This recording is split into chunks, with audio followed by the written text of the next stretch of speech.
dalam situasi yang seperti ini, situasi pandemi ya, belum ada satu pihak pun yang berani memastikan kapan pandemi ini berakhir. Dan kita sedang berusaha keras semua pihak, termasuk rakyat jelata sekalipun, bukan hanya pemerintah. Ini sedang berusaha untuk menangani, menghadapi terhadap wabah ini yang luar biasa dampaknya dan kontraksinya kepada kehidupan sosial maupun ekonomi.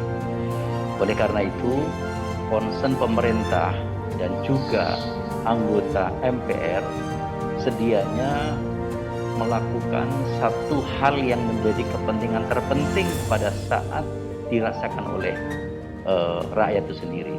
Jadi ada yang lebih penting dari yang penting. Saya mengatakan bahwa amandemen bukannya hal yang remeh-temeh. Apalagi misalnya nanti ketika menyangkut terhadap perubahan pasal per pasal. Betul memang sebagaimana diatur di dalam pasal 37 harus ada isu yang jelas, pasal yang jelas. Tetapi itu kan dalam proposal awal. Siapa yang bisa menjamin ketika kemudian sudah bergulir? Nah, apalagi situasi yang rawan seperti ini. Dalam situasi masyarakat yang kemudian sedang menghadapi persoalan besok saya makan apa, besok mendapat apa, itu jumlah terbesar masyarakat kita boro-boro ngurusin amandemen. Sehingga bahwa bicara mewacanakan amandemen saja menurut saya itu merupakan sesuatu yang melampaui daripada situasi.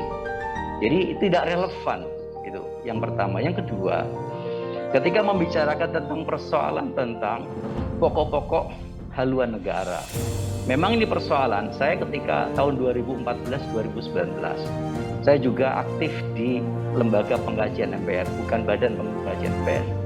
Di mana bahwa kita kaji panjang lebar, bahwa amandemen ketika kita ingin memposisikan ini pada posisi di Undang-Undang Dasar, pertanyaannya adalah, apakah ketika sudah dicantolkan dalam salah satu pasal tidak?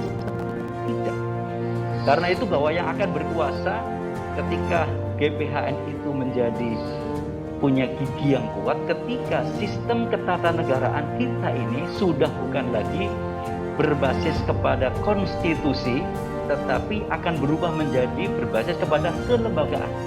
Dan itu sistem yang lama.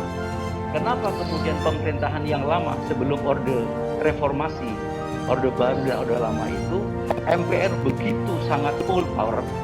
Karena itu adalah sistem yang kekuasaan tertingginya pada lembaga MPR. Dan setelah terjadi perubahan tahun 99 sampai 2002, itu sistem ketatanegaraan diubah. Bukan yang berkuasa tertinggi bukan lembaga MPR, tetapi adalah konstitusi. Oleh karenanya kemudian kekuasaan itu didistribusi kepada eksekutif, legislatif. Eksekutif tidak punya hak untuk membubarkan legislatif. Legislatif juga tidak bisa hak untuk membubarkan eksekutif kecuali dengan tata aturan yang diatur di dalam Undang-Undang Dasar itu.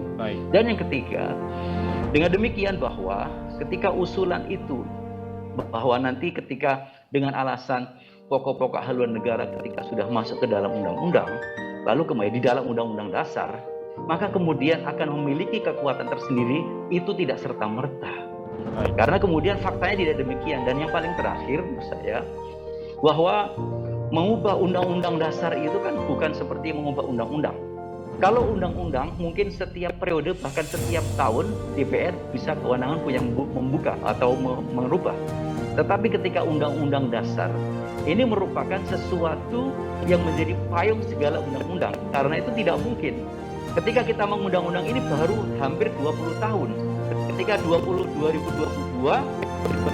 itu kemudian selesai amandemen, lalu kemudian sekarang ini baru 2021, belum sampai 20 tahun, belum genap satu dekade untuk periode 21 repelita misalnya, sehingga tidak cukup waktu. Jadi menurut saya perlu sabar untuk kemudian mengambil timing yang tepat, dan pada saat sekarang yang diperlukan adalah bagaimana mengambil sesuatu yang paling bermaslahat dan dibutuhkan rakyat pada sekarang ini. Terima kasih. Baik.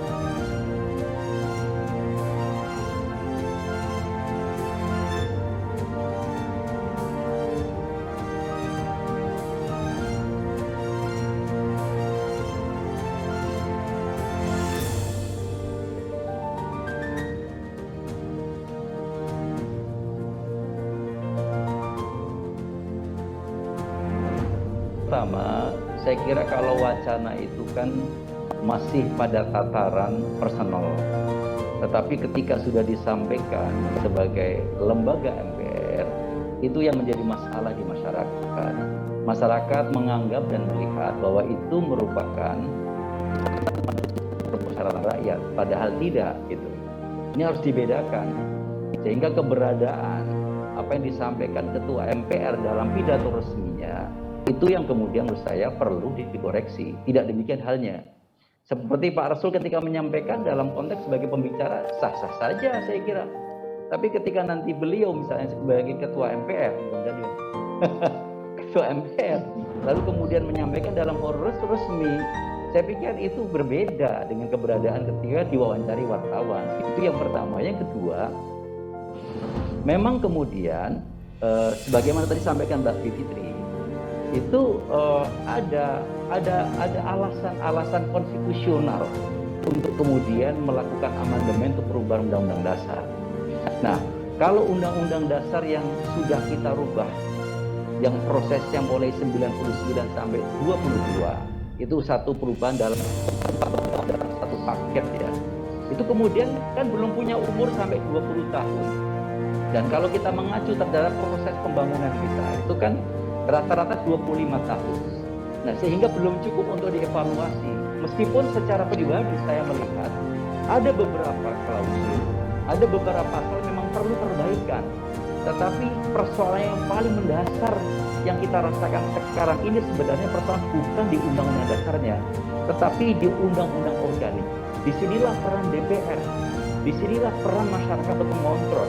Jadi saya kembali lagi, kalau tadi dalam konteks sejak tahun 2014 sampai 2019 dan sekarang terkait dengan perlunya PPHN itu saya kira setuju. Tetapi kemudian produk hukumnya apa? Maka produk hukum yang sudah ada ini adalah pada undang-undang. Karena kemudian ketika dimasukkan di dalam satu pasal di salah satu pasal di dalam Undang-Undang Dasar, ketika ketatanegaraan kita ini seperti sekarang ini tidak akan punya gigi.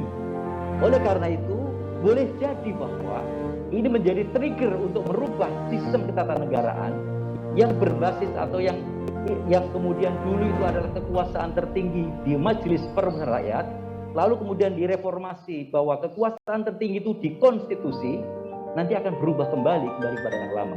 Ini yang kemudian perlu dicermati.